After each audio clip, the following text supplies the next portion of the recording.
This isn't my Freelander 2, it's my dad's Freelander 2. His is a much nicer example than mine because I'm a moron. And we'll get the timing belt off. Easy. Pop, dribble, splash, cry a little. Okay, cool, so that's the timing belt back on. I'm alive, Johnny! Oh my god! Yeah, I mean, you know, when you sewed me up, you put some of the stuffing in the wrong places, so I'm a little f***ed up. But will you take care of me forever and ever?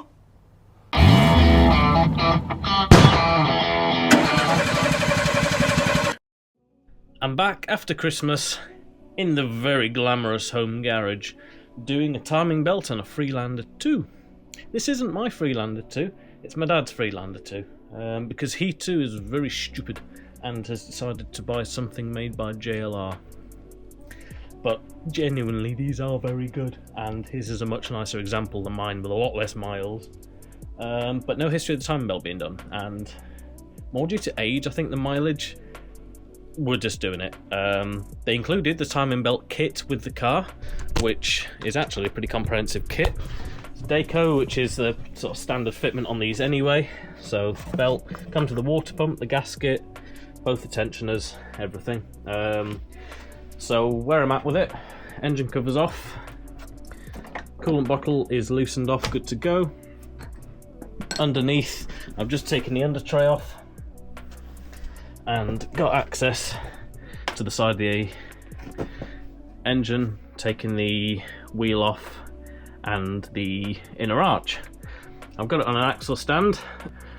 First I need to get that great big crank pulley off. You'll notice I've also taken the auxiliary belt off, which those of you who watched my last video, I'm very good at now.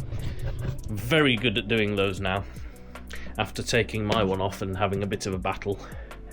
And I've also noticed, to be fair, on my dad's one, there is a bit of noise on his tensioner pulley. His idler pulley's fine, but... And also, if you start to open the belt up, it's just starting to show signs of cracking. You can really see that because it doesn't focus very well. But it is starting to show signs of cracking, so that's another job to do in the future, because once again I'm doing belts, I'm not replacing all of them because I'm a moron. If you ever do a timing belt, just replace the auxiliary belt, and if the tension is even slightly noisy, just replace it. In this case you kind of have to take it off anyway, so you might as well replace it, but I'm not because I'm a moron. So I've recommended that we do those maybe next month. That's not going to fail to the extent that mine did in that space of time. Plus he uses it a lot less than I use mine, and he doesn't take it off-road like I do with mine, because I'm a moron. So we're going to get the crank pulley off. Once the crank pulley's off, I'm going to take all the timing casing off and yeah, do an timing belt. Also got the locking tools here. You can kind of get away with not using locking tools on these, but it is very much recommended, so why would you not? And these are from the finest Chinese company, from Mianyang de Tangsudian Zikejuzia in Gongsi. That is a quality name, and they made a quality kit. So let's crack on, let's get this timing belt done, let's go to bed. Why am I doing a timing belt over my Christmas leave? Let's crack on. And we can't see anything. Made sure to bring my Milwaukee stuff home because we're going to need to break out the big guns for this one. Oh dear, the big guns don't fit. Oh dear. Right. Don't like that. I can get it in that way. It's definitely loosening.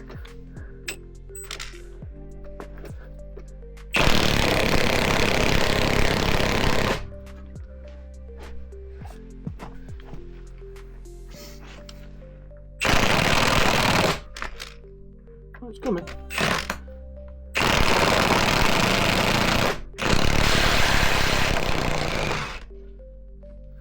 I've got it. Oh, she's a beast. Is that thread locked? Yeah, of course it is. all of the thread lock. It should now pull off quite nicely. Happy days.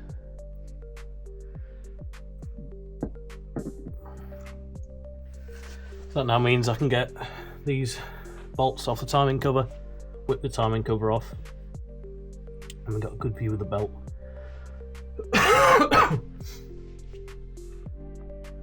Got this crank sensor ring off as well, because you really don't want to damage the sort of magnets that run around the edge of this. Oh, are they magnets? Yeah, I think they are. Yeah, magnet. Because it's a pole wheel, so it's like an ABS sensor, but for the crankshaft, so that the engine knows where the crankshaft is. What we don't want to do is damage that in any way, shape or form.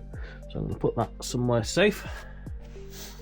And it's a really, really bad place to put the crank sensor on these, I think. They should have done a design where you have like the crank sensor going into the block and then it being part of the crankshaft, because that's really vulnerable, which is fine on a car, and I guess most people just use it as a car anyway. But those few of us who do any off-roading with these, they are in a really vulnerable spot for debris and water and all the rest of it getting in there. I'm pretty sure that's what accelerated the wear of my auxiliary belt tensioner and idle pulley, is water ingress when I went off-roading. So yeah, a few design issues there. Right, belt doesn't look in too bad condition from this spot anyway. Teeth don't look like they're about to fall off. There's no major cracking, it's nice and dry, so crank seal's obviously good, which is always a good sign. Right, let me stop talking at myself and get it off. Moving on. So we've got the timing covers off and got really good access to the timing belt now. Yeah, you'll notice that I've not taken off the engine mount because you don't need to, because the belt slides quite neatly down the side like that. So next up, I'm going to get the engine rotated. I need to take the starter motor off so I can lock the flywheel and lock the cam. There's a little slot in the camshaft just there. That's where the locking pin goes in. And then the same on the crank. There's like a hole in the crank on the flywheel, and you just lock it with that, because this pulley, it's on a keyway, but it's a floating keyway, so the pulley can move independently. And then you can see the belt just sort of slots up there quite neatly. So the next step is going to be get this off. It looks like it may have actually been replaced in the past, to be fair, because that's a non-standard water pump. A Tesma, don't know, never heard of it. Well, that looks like it's been replaced anyway, so that's a good thing. But it's not bad to do it again. We're getting there with it. We've got the crank and the cam now locked. In order to lock the crank on this, you've got to take the starter motor out and like a little plastic cover. So that's off, and I've managed to get both the pins in. So the pin on the flywheel is a bit of a pain because it's on like a flexible plate that it's got to go into where the hole is, and you could do it with 2 drill bits, to be fair. You don't need the locking kit.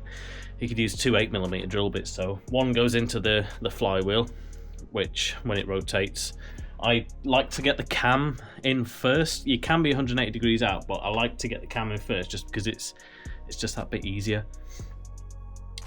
So once I get the cam pin slotted in, then the crank should be there or thereabouts, and you can see where it is. Otherwise it's a bit of a pain to line it up, and you can fly past it really quickly and easily.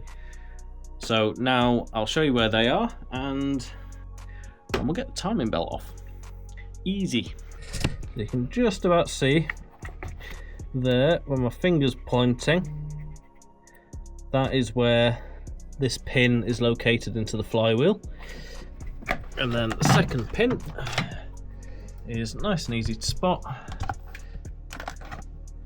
in the cam. Stay there.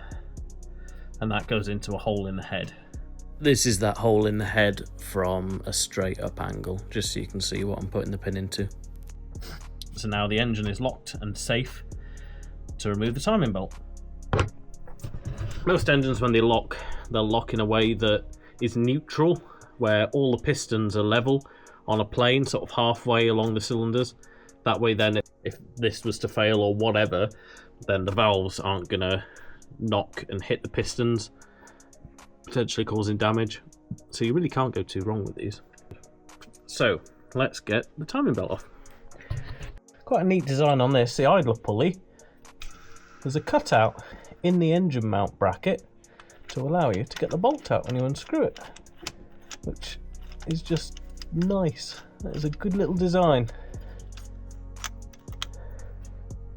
Handy, I like stuff like that. And it's relatively good that we're doing these, because as you heard, a little bit of noise starting to come through, and you can see the grease starting to work its way out of the bearing.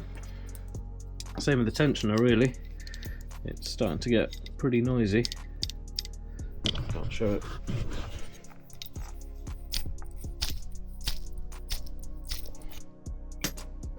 Belt's in good condition. It's not starting to sort of come apart or anything just yet. The teeth aren't starting to come off or separate. I'd say the belt, the important bit, is in really good condition.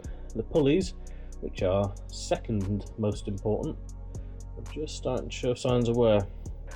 Now that the timing belt's off, I need to get the water pump off. So I'm going to make a bit of a mess on the floor, get this off.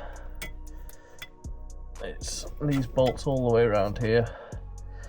Pop, dribble, splash, cry a little, put the new one on, and then we're good to go.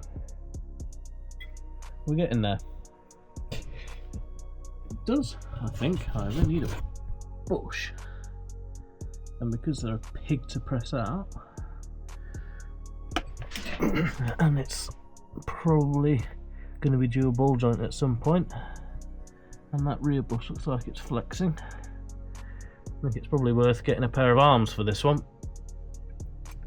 Brake pads have got loads of life. Pretty bloody rusty discs, but they'll be fine. The rest of it looks alright, to be fair. So we've got the timing belt on. We've wound it over 2 times, and you can see my timing pin there. That slides in and out really easily from the flywheel.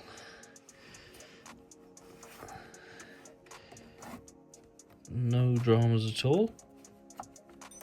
The cam pin, which also slides in and out really easily. So that is the timing belt on. Obviously I've spun the engine over 2 times, I've actually spun it over 4 times to be 100% safe. I've checked the tensioner is as it should be, and it is. So the belt tension's good, the locking pins go in and out. So all I need to do now is start the motor back on, little plastic cover, all the timing covers, and get it nipped up back together. When you spin the engine over on these as well, you need to fully assemble it. So put the main pulley back on, and then sort of wazzed it up with a gun to bring everything tight, because obviously that bottom pulley is floating, well, semi-floating, because it has got a pin, just to enable you to get it spot on. So yeah, good to go. Okay, cool, so that's the timing belt back on, everything's nipped up, auxiliary belt's back on, all the covers are back on, the starter motor's back on. But before I put the under trays back on, we need to have a little test run, don't we? Just to make sure that everything actually works. So yeah, let's do that first, then it's under trays, get it out, we're all done. But yeah, it's not been that much of a mammoth, to be fair. It's actually not been that bad. The only thing that was a bit awkward was the water pump, because it sort of made a bit of a mess, but yeah, no. Oh, and the starter motor was a bit of a pain, but that's just access more than anything.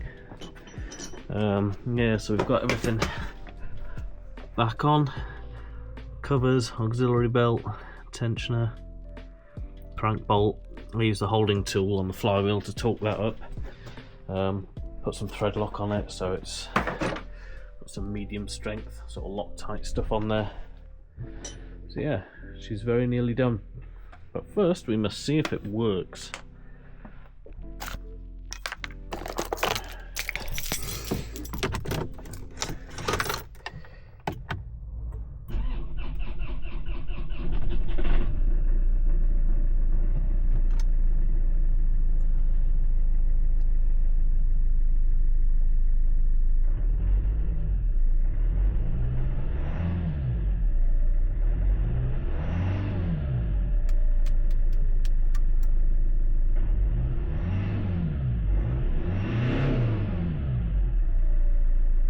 Nice.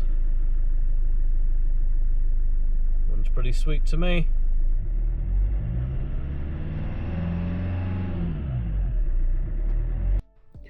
And that's it, we're done. Everything's back together. Finished, nipped. Oh, I can't close the bonnet. The gas struts have failed miserably, so I've had to use a block of wood to stop it dropping on my face. So we'll move the block of wood and we'll pull it out. I think that pretty much concludes tonight's episode. So thank you very much for watching. Have a great new year. See you in the next one.